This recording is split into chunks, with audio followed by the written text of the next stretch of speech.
Hello students, আমার চ্যানেলে তোমাদেরকে স্বাগত। শুরু করছি ক্লাস 10 মাধ্যমিক 2027 পরীক্ষার্থীদের জন্য একটি ইতিহাসের ক্লাস। তোমাদের সামনে দেখো ইতিহাস ফার্স্ট ইউনিট টেস্ট সাজেশন 2026, ঠিক আছে, 2 নম্বরের প্রশ্নের সাজেশন।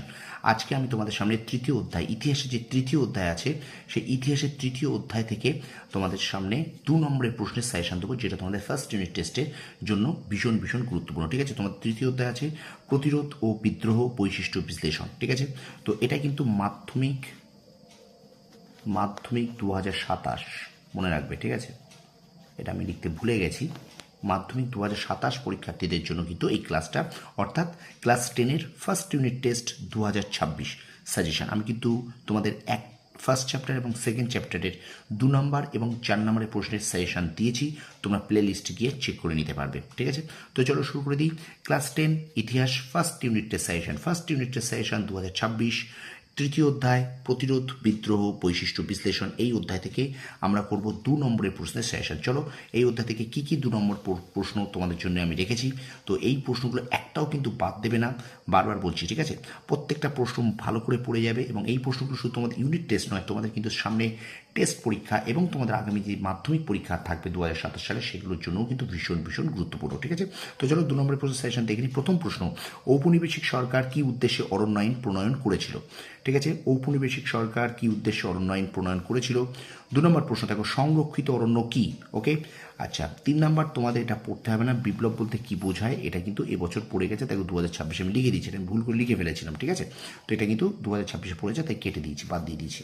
আচ্ছা, 4 নম্বর দেখো, বিদ্রোহ ও বিপ্লবের মধ্যে পার্থক্য লেখো। 5 নম্বর প্রশ্ন, পাইক কাদের বলা হতো?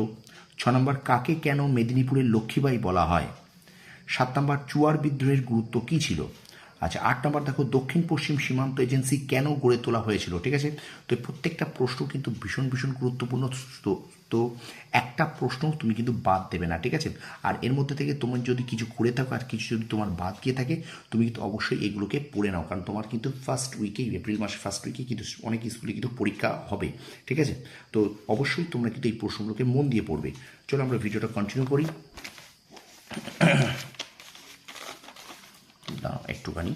আচ্ছা, এবার দেখো 9 নম্বর প্রশ্ন বলছে দামিনী কোহ কি? 10 নম্বর, কেনারাম ও বেচারাম কি? 11 নম্বর, খুদকাঠি প্রথা কি? 12 নম্বর দেখো, সন্ন্যাসী ফকির বিদ্রোহ ব্যর্থ হলো কেন? 13 নম্বর, হেদায়তি নামে কারা পরিচিত ছিলেন?